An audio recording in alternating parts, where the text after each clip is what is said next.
বিসমিল্লাহির রহমানির রহিম। তুমি কি কখনো ভেবেছ কেন কিছু মানুষের জীবনে হঠাৎ করে সবকিছু বদলে যায়? গতকালও যার কিছুই ছিল না, আজ সেই হয়ে যায় সম্পদের মালিক। প্রিয় দর্শক, এর পেছনে একটা গোপন রহস্য তো অবশ্যই আছে, যেটা কোরআন ও হাদিসে ইঙ্গিত দেওয়া হয়েছে। আল্লাহ যখন কাউকে ধন সম্পদ দিতে চান, তার আগে তিনি বিশেষ 6টি নিশানা দেখান। কিন্তু ভয়ঙ্কর বিষয়টা হলো, এই নিশানাগুলো যখন আসে তখন মানুষ এগুলোকে নিয়ামত না ভেবে কষ্ট, ব্যর্থতা আর অন্ধকার মনে করে। হয়তো তুমি এখন যে পরিস্থিতির মধ্যে দিয়ে যাচ্ছ, রাতের পর রাত চিন্তায় ঘুমাতে পারছো না, মনে হচ্ছে সব কিছু শেষ হয়ে যাচ্ছে। কিন্তু যদি আমি বলি এটাই হতে পারে তোমার জীবনের টার্নিং পয়েন্ট, এটাই হতে পারে আল্লাহর পক্ষ থেকে আসা সবচেয়ে বড় সংকেত। প্রিয় দর্শক, আজকের এই ভিডিওতে আমি তোমাকে সেই 6টা নিশানা দেখাবো। যদি এগুলো তোমার জীবনে মিলে যায় তাহলে তুমি প্রস্তুত হও, কারণ আল্লাহ তোমাকে এমন কিছু দিতে যাচ্ছেন যা তোমার কল্পনারও বাইরে। চলো শুরু করি 1 নাম্বার দিয়ে। 1 নাম্বার, হঠাৎ করে নামাজে মন বসতে শুরু করা। তুমি কি খেয়াল করেছো, কিছুদিন আগে পর্যন্ত নামাজ তোমার কাছে একটা দায়িত্ব ছিল, কিন্তু এখন নামাজে দাঁড়ালে মনে হয় তুমি একা না, কেউ তোমার কথা শুনছে। তোমার চোখে পানি চলে আসে, সিজদায় গিয়ে মনে হয় এই দুনিয়ার সব কষ্ট যেন হালকা হয়ে যাচ্ছে। আল্লাহ সুবহানাহু ওয়া তাআলা কুরআনুল কারিমে বলেন, নিশ্চয়ই আল্লাহর স্মরণেই অন্তর প্রশান্তি লাভ করে। এই পরিবর্তনটা হঠাৎ আসে না, এটা আল্লাহর পক্ষ থেকে একটা ডাক। যখন আল্লাহ কাউকে উঁচুতে তুলতে চান, তখন প্রথমে তাকে নিজের কাছে টেনে নেন। সাহাবীদের জীবনে দেখো, হযরত উমর ইবনুল খাত্তাব রাদিয়াল্লাহু আনহু, একসময় তিনি ছিলেন ইসলামের সবচেয়ে বিরোধিতা, কিন্তু যখন আল্লাহ তাকে সম্মান দিতে চাইলেন, তখন তার অন্তর বদলে দিলেন। একটা আয়াত শুনেই তার হৃদয় কেঁপে উঠল, আর সেই মানুষটাই হয়ে গেলেন ইসলামের সবচেয়ে শক্তিশালী নেতা। তাই যদি তুমি অনুভব করো তোমার নামাজের সাথে সম্পর্ক বদলে যাচ্ছে, তাহলে ভয় পেও না। এটা কোনো সাধারণ পরিবর্তন না, এটা হতে পারে তোমার রিজিক ও সম্মানের দরজা খোলার প্রথম সংকেত। 2 নাম্বার, গুনাহ থেকে নিজে নিজে দূরে সরে যাওয়া। আরও একটি গভীর নিশানা হলো, তুমি নিজেই নিজের কিছু গুনাহ ছেড়ে দিচ্ছ। আগে যে সব কাজ করতে তোমার ভালো লাগতো না, এখন সেগুলো করতে গেলেই ভিতরে অস্বস্তি। সহিহ বুখারী শরীফের হাদিসে এসেছে, যখন আল্লাহ কোনো বান্দার ভালো চান, তখন তাকে সৎ কাজের তৌফিক দেন। তুমি চেষ্টা না করলেও আল্লাহ নিজেই তোমাকে খারাপ পথ থেকে সরিয়ে নিচ্ছেন। দেখো, আবু বকর সিদ্দিক রাদিয়াল্লাহু আনহু ইসলাম গ্রহণের পর তিনি শুধু নিজের জীবনই বদলাননি, বরং নিজের সম্পদ খরচ করে দাসদের মুক্ত করেছেন। ভালো কাজের দিকে নিজেকে পুরোপুরি উৎসর্গ করেছিলেন। এটাই হলো আসল পরিবর্তন। যখন আল্লাহ কাউকে দিতে চান, তখন আগে তার অন্তরকে পরিষ্কার করেন। আল্লাহ সুবহানাহু ওয়া তাআলা কুরআনে বলেন, যে ব্যক্তি পবিত্রতা অর্জন করে সেই সফল।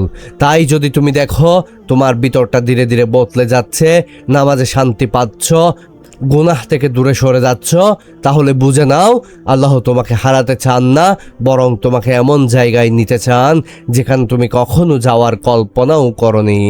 3 নাম্বার, ছোট ছোট ভালো কাজের প্রতি হঠাৎ আগ্রহ তৈরি হওয়া। তুমি কি খেয়াল করেছো, আগে যে সব ভালো কাজ তোমার কাছে তেমন গুরুত্ব পেত না, এখন সেই ছোট ছোট আমলগুলোই তোমার কাছে বড় মনে হচ্ছে। একটা আলহামদুলিল্লাহ বলার পরও মনে শান্তি আসে। কাউকে সাহায্য করলে ভিতরে অদ্ভুত সুখ অনুভব করো। সহিহ বুখারী শরীফের হাদিসে এসেছে, সর্বোত্তম আমল হলো যেটা নিয়মিত করা হয়, যদিও তা অল্প হয়।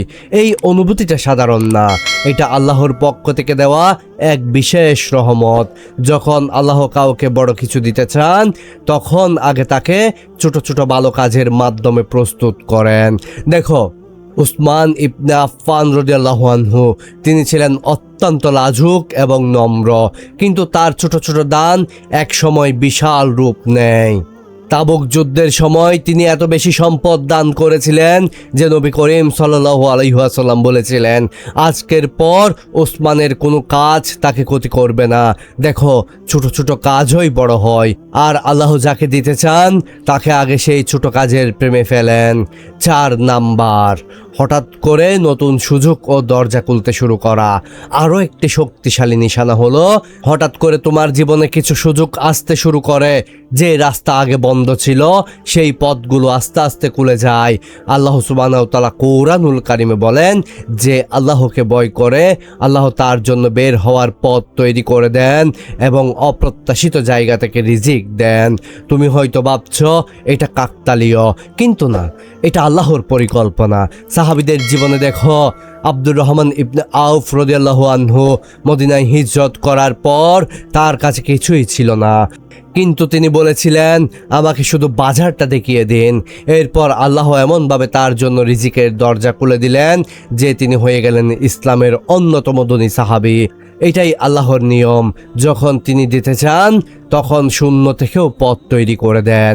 তাই যদি তুমি দেখো তোমার ভিতরে ভালো কাজের আগ্রহ বাড়ছে আর তোমার জীবনে একের পর এক সুযোগ আসছে, তাহলে এটাকে হালকাভাবে নিও না। এগুলোই হতে পারে আল্লাহর পক্ষ থেকে তোমার জন্য খুলে যাওয়া নতুন দরজার শুরু, যেই দরজা দিয়ে ঢুকলে তোমার পুরো জীবনটাই বদলে যেতে পারে। 5 নাম্বার, হঠাৎ করে জীবনে হালাল রিজিকের দরজা খুলে যাওয়া। তুমি কি লক্ষ্য করেছো, আগে যেখানে হাজার চেষ্টা করলেও কিছু হচ্ছিল না, হঠাৎ করে অপ্রত্যাশিত জায়গা থেকে রিজিক আসতে শুরু করেছে? এটা শুধু কাকতালীয় না, এটা হতে পারে আল্লাহর পক্ষ থেকে রহমতের দরজা খুলে যাওয়া। আল্লাহ সুবহানাহু ওয়া তাআলা বলেন যে আল্লাহকে ভয় করে আল্লাহ তার জন্য এমন জায়গা থেকে রিজিক দেন যা সে কল্পনাও করতে পারে না। সাহাবীদের জীবনে আমরা এমন বাস্তব প্রমাণ দেখি। আবু বকর রাদিয়াল্লাহু, তিনি আল্লাহর রাস্তায় সব কিছু দান করে দিয়েছিলেন। মানুষ ভাবছিল তিনি শেষ হয়ে গেলেন, কিন্তু আল্লাহ কি তাকে ছেড়ে দিয়েছিলেন? না, বরং তাকে এমন সম্মান ও রিজিক দিয়েছেন যা ইতিহাসে অমর হয়ে গেছে। তাই যদি দেখো তোমার জীবনে হঠাৎ হালাল পথে রিজিক আসছে, ছোট ছোট সুযোগ বড় হয়ে আসছে, তাহলে বুঝে নাও এটা শুধু আয় না, এটা আল্লাহর বিশেষ দান শুরু হওয়ার সংকেত। 6 নাম্বার, সবচাইতে গুরুত্বপূর্ণ ধন সম্পদের জন্য দুনিয়ার প্রতি আসক্তি কমে যাওয়া, আখিরাতের দিকে মন চলে যাওয়া।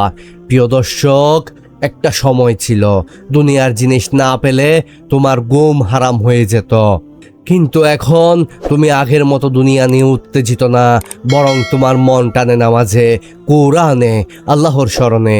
এই পরিবর্তনটা খুব সাধারণ না। রাসূলুল্লাহ সাল্লাল্লাহু আলাইহি ওয়াসাল্লাম বলেছেন, আল্লাহ যখন কোনো বান্দার কল্যাণ চান তখন তাকে দুনিয়া থেকে বিমুখ করে দেন। সাহাবীদের জীবনে এই জিনিসটা সবচেয়ে স্পষ্টভাবে দেখা গিয়েছিল। ওমর ইবনে খাত্তাব রাদিয়াল্লাহু, যিনি এক সময় ছিলেন দুনিয়ার ক্ষমতার প্রতীক, কিন্তু ইসলাম গ্রহণের পর তার হৃদয় হয়ে যায় আখিরাতমুখী। ফলে কি হয়েছিল? আল্লাহ তাকে এমন সম্পদ, নেতৃত্ব আর বরকত দিয়েছেন যা পৃথিবীর ইতিহাসে বিরল। তাই যদি দেখো দুনিয়ার প্রতি তোমার আসক্তি কমে যাচ্ছে আর আখিরাতের প্রতি ভালোবাসা বাড়ছে, তাহলে ভয় পেও না। এটা ক্ষতি না, এটা সেই পরিবর্তন যার পর আল্লাহ বান্দাকে এমন কিছু দেন যা দুনিয়া ও আখিরাত দুটোই সফল। প্রিয় দর্শক, তুমি কি খেয়াল করেছ, আগে তুমি অনেক দোয়া করতে কিন্তু মনে মনে কিছুই হচ্ছে না, কিন্তু এখন তুমি যেটা চাইছো একটার পর একটা সেটা পূরণ হতে শুরু করেছে। ছোট ছোট দোয়া, অল্প চাওয়া, সব যেন আশ্চর্যভাবে মিলে যাচ্ছে। এটা কোনো কাকতালীয় বিষয় কি তোমার মনে হয়? এটা হতে পারে আল্লাহ তোমার জন্য দরজা খুলে দিচ্ছেন। আল্লাহ তাআলা বলেন, তোমরা আমাকে ডাকো, আমি তোমাদের ডাকে সাড়া দিব। কিন্তু সবাই তো দোয়া করে, সবাই কি এই অনুভূতি পায়?